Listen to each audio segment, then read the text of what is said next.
Chapitre 2 sur les nombres complexes, carte mentale. On part de l'ensemble des nombres complexes. 4 parties importantes, toutes les définitions, propriétés algébriques et géométriques et les lieux. Tout d'abord, je considère un repère orthonormé OUV, c'est le plan complexe. I, c'est le point de coordonnées 0, 1. Alors, I au carré égale moins 1. Tout nombre complexe de la forme Z est écrit sous la forme A plus IB, et cet ensemble sera l'ensemble des nombres complexes. Petit a, c'est ce qu'on appelle la partie réelle de Z, et petit b, c'est la partie imaginaire de Z. Les deux sont des nombres réels. L'image ponctuelle de ce complexe Z sera le point M, on dira qu'il a comme affixe A plus IB. Son conjugué Z bar aura comme expression A moins IB, c'est le conjugué de Z. Le module de Z sera égal à la racine de A au carré plus B au carré, c'est-à-dire R. Et l'argument de Z sera l'angle que fait U avec le vecteur OM, c'est-à-dire l'angle θ. Si j'écris Z sous la forme R cosinus θ plus I sinus θ, j'aurai la forme trigonométrique du complexe Z. Je peux aussi l'écrire sous la forme Z égale R exponentielle de Iθ, c'est la forme exponentielle du nombre complexe. On a les propriétés algébriques suivantes. L'argument de Z fois Z', c'est θ plus θ'. Et l'argument de Z sur Z', c'est θ moins θ'.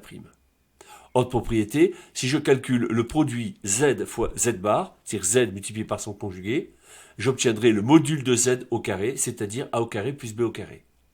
On a aussi comme propriété que le module de Z fois Z' est égal à module de Z multiplié par module Z'.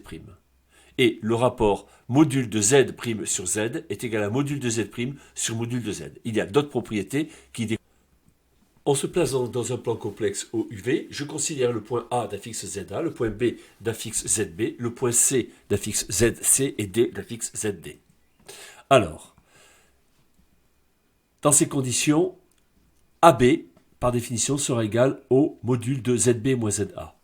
Le rapport module de ZD moins ZC sur ZB moins ZA est égal à CD sur AB, le rapport des distances. L'argument du même rapport, c'est-à-dire ZD moins ZC sur ZB moins ZA, est égal à l'angle que fait le vecteur AB avec le vecteur CD. C'est-à-dire cet angle. Maintenant, si je considère les lieux, l'argument de Z moins ZB sur Z moins ZA, si cet argument est égal à pi sur 2 plus kpi, alors le lieu décrit par le point M d'affixe Z sera le cercle de diamètre AB auquel on enlève le point A et le point B. Maintenant, si module de Z moins ZA est égal à R positif, alors le point M d'affixe Z décrira le cercle de centre A et de rayon R. Si on a une égalité de deux modules, module de Z moins ZA égale module de Z moins ZB, alors le point M d'affixe Z décrira la médiatrice de diamètre AB. Si l'argument de Z moins ZA est égal à θ à kpi près, alors le lieu décrit par le point M sera une demi-droite d'origine A, faisant un angle θ avec le vecteur U, ou l'axe OU. Par contre, si l'argument de Z moins ZA est égal à θ à 2 pi près, alors le point M d'affixe Z décrira une droite faisant un angle θ avec le l'axe OU, mais sans le point A.